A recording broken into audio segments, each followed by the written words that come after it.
Hello and welcome to Pre Knowledge. Channel पर नया है तो चैनल को सब्सक्राइब करें। मुद्दा बड़ा ही गंभीर है। गवर्नमेंट कह रही है कि सिर्फ और सिर्फ डॉक्टर और इंजीनियर ही सबसे ज़्यादा सिविल सर्वेंट क्यों बनते हैं या यूपीएससी में सेलेक्ट क्यों होते हैं। बाकी जो है जो फिलोसफी कर रहे हैं या अलग या जो ह्यूमैनिटी की पढ़ाई कर रहे हैं उनका सिलेक्शन क्यों नहीं होता। या यूँ बोला जाए कि जो मेडिकल और इंजीनियर के स्टूडेंट हैं वो ह्यूमैनिटी वाले स्टूडेंट्स जो हैं उनका चांस एकदम ही ख़त्म कर देते हैं। कुछ लोग ये भी कह रहे हैं कि जो डॉक्टर्स है या जो मेडिकल की पढ़ाई की है इसने या इंजीनियर की पढ़ाई की है जिसने, वो जो है अपनी फील्ड में कुछ अच्छा कर सकते हैं एज़ कम्पेयर टू वो सिविल सर्वेंट बन जाते हैं और उसके बाद वो देश को चलाने में जो है भाग दौड़े करने लगते हैं। क्योंकि आपको बता दूं मेडिकल और इंजीनियरिंग जो है उसको एक स्पेशलाइज्ड स्टडी माना जाता है, तो वो उसमें भी बहुत कुछ अच्छा कर सकते हैं एज़ कम्पेयर टू यूपीएससी।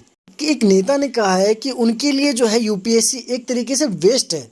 क्योंकि देखिए किसी ने मेडिकल और इंजीनियरिंग की है उसके बाद अगर वो उस क्षेत्र में नहीं जा रहा तो उसके हिसाब से वो वेस्ट ही हुआ। वो अब जो है बीजेपी सांसद सुशील मोदी अगुवाई वाली संसद की एक स्थायी समिति ने ये कहा है कि सिविल सर्विस में जाने के जुनून को जो एस्पिरेंट है वो बाकी क्षेत्रों पर जो है असर डाल रहे हैं। और जो सुशील कुमार मोदी की जो स्थायी कमेटी है उनका कहना है कि जो यूपीएससी की जो चयन प्रक्रिया है उसमें जो है बदलाव होना चाहिए।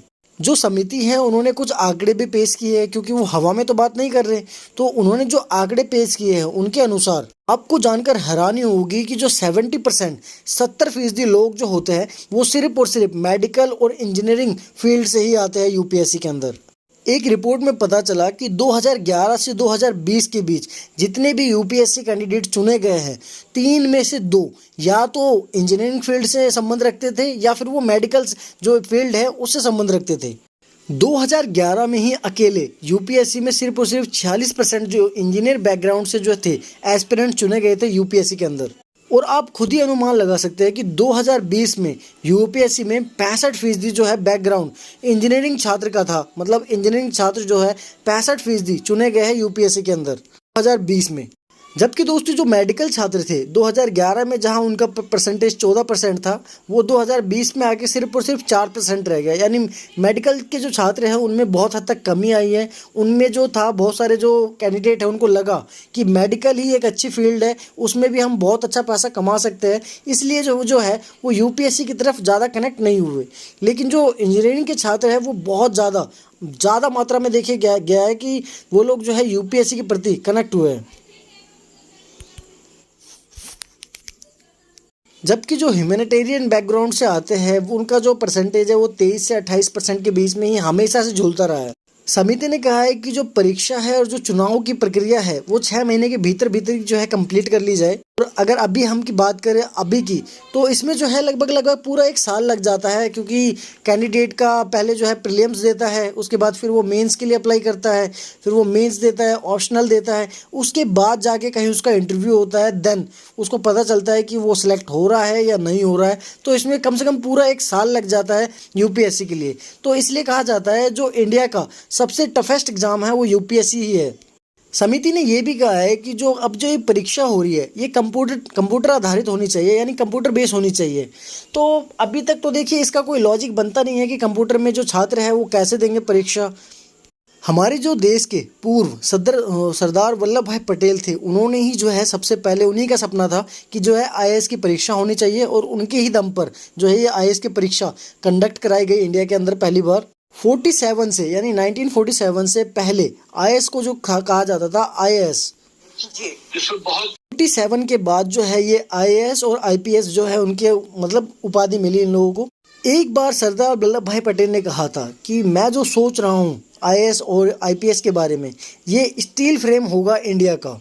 इसलिए शायद आज भी लोग सरदार वल्लभ भाई पटेल को एक विजनरी लीडर कहते थे। लेकिन आजकल देखा जा रहा है कि कोई भी एक आईएएस कैडर का ऑफिसर ये ड्यूटी के 3-4 साल बाद ही वो अपने पीछे एक कैमरा लेके चल रहा है, वो किसी को धमकाता हुआ दिख रहा है, वो अपना भोकाल जमा रहा है। तो ये भी जो है कुछ समझ में नहीं आता कि गवर्नमेंट के लोग कर रहे हैं यही सब सरकार में रहते हुए और सरकार भी खुद भी यही कर रही है, तो कहीं ना कहीं जो है तालमेल नहीं बैठ रहा है।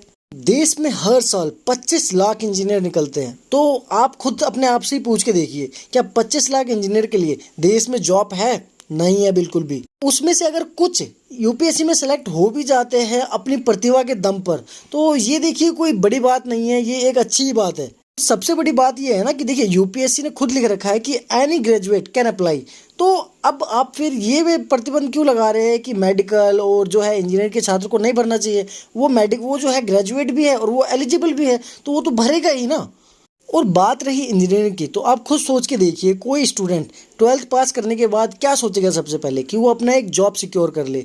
जॉब सिक्योर ये तो है नहीं कि 12th के बाद ही हो जाएगी, तो वो कहीं ना कहीं तो जाएगा ही ना। या तो वो मेडिकल सोचेगा कि मेडिकल में कर लेता हूँ, या फिर कुछ सोचेगा कि इंजीनियरिंग के लिए कर लेता हूँ अपना कोर्स। तो वो कोर्स करने के बाद वो खुद सोचते हैं कि चलो हाँ, ये भी एक अच्छी फील्ड है, इसमें चले जाते हैं। और सबसे बड़ी बात यह है कि सबको एक जॉब सिक्योरिटी चाहिए।